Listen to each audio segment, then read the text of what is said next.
और यूपी में सपा आरएलडी ने विधानसभा चुनाव साथ मिलकर लड़ा, लेकिन निकाय चुनाव में दोनों के रास्ते फिलहाल अलग अलग नजर आ रहे।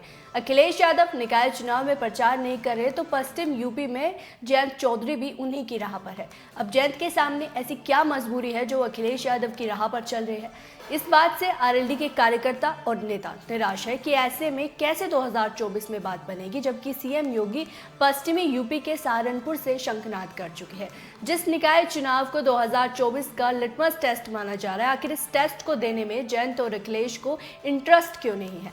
जयंत और अखिलेश की जिस जोड़ी ने पश्चिमी यूपी की हवा कुछ बदली, वो जोड़ी फिलहाल पश्चिमी यूपी में दूरी बनाए हुए है। अब अखिलेश यादव ने चुनाव प्रचार नहीं करने का फैसला किया तो जयंत चौधरी भी अखिलेश यादव की राह पर निकल पड़े। अब पश्चिमी यूपी के बड़े नेताओं में शुमार जयंत चौधरी की ऐसी क्या मजबूरी है जो उन्हें भी अखिलेश यादव की राह आगे बढ़ानी पड़ी और अखिलेश यादव की राह पर चलना पड़ा?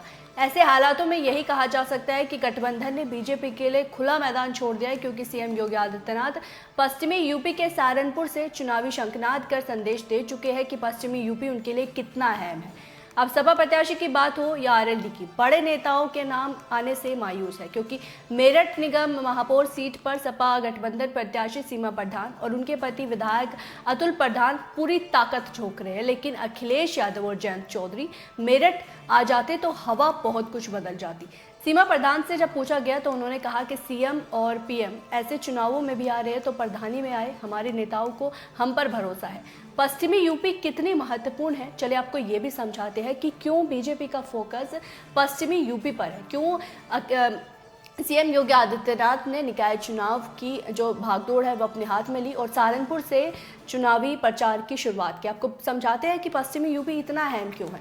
पश्चिमी यूपी में चार नगर निगम आते हैं, जिनमें मेरठ, गाजियाबाद, सहारनपुर और मुरादाबाद शामिल है। 58 नगर पालिका और 88 नगर पंचायत इस पश्चिम में आती है।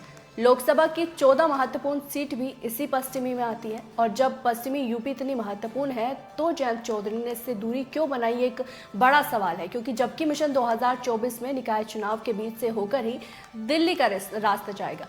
इस बारे में आरएलडी नेताओं का कहना है कि जरूरत पड़ी तो जयंत चौधरी को बुला लेंगे, लेकिन अब इस बात का जवाब नहीं है। जयंत और अखिलेश की पश्चिमी यूपी से दूरी और निकाय चुनाव में प्रचार नहीं करने को मजबूरी पर बीजेपी के नेता फायर नजर आ रहे हैं। बीजेपी के फायरब्रांड नेता संगीत सोम ने गठबंधन को लेकर घेरा है, तो जयंत चौधरी भी अब अपने साथी अखिलेश यादव के पदचिन्हों पर चल रहे हैं। ना तो अखिलेश यादव निकाय चुनाव में कोई दिलचस्पी दिखा रहे हैं और ना ही जयंत चौधरी, दोनों ने ही निकाय चुनाव से दूरी बनाई है, ना ही कोई प्रचार कर रहे हैं, क्योंकि 4 मई से पहले चरण में चुनाव है। लेकिन अभी तक ना जयंत चौधरी ने किसी चुनावी जनसभा की है, ना ही अखिलेश यादव ने। अगर बात बीजेपी की करें तो सीएम योगी आदित्यनाथ ने सहारनपुर, शामली, अमरोहा, देवरिया, गोरखपुर सहित कई जिलों में ये चुनावी प्रचार किया है।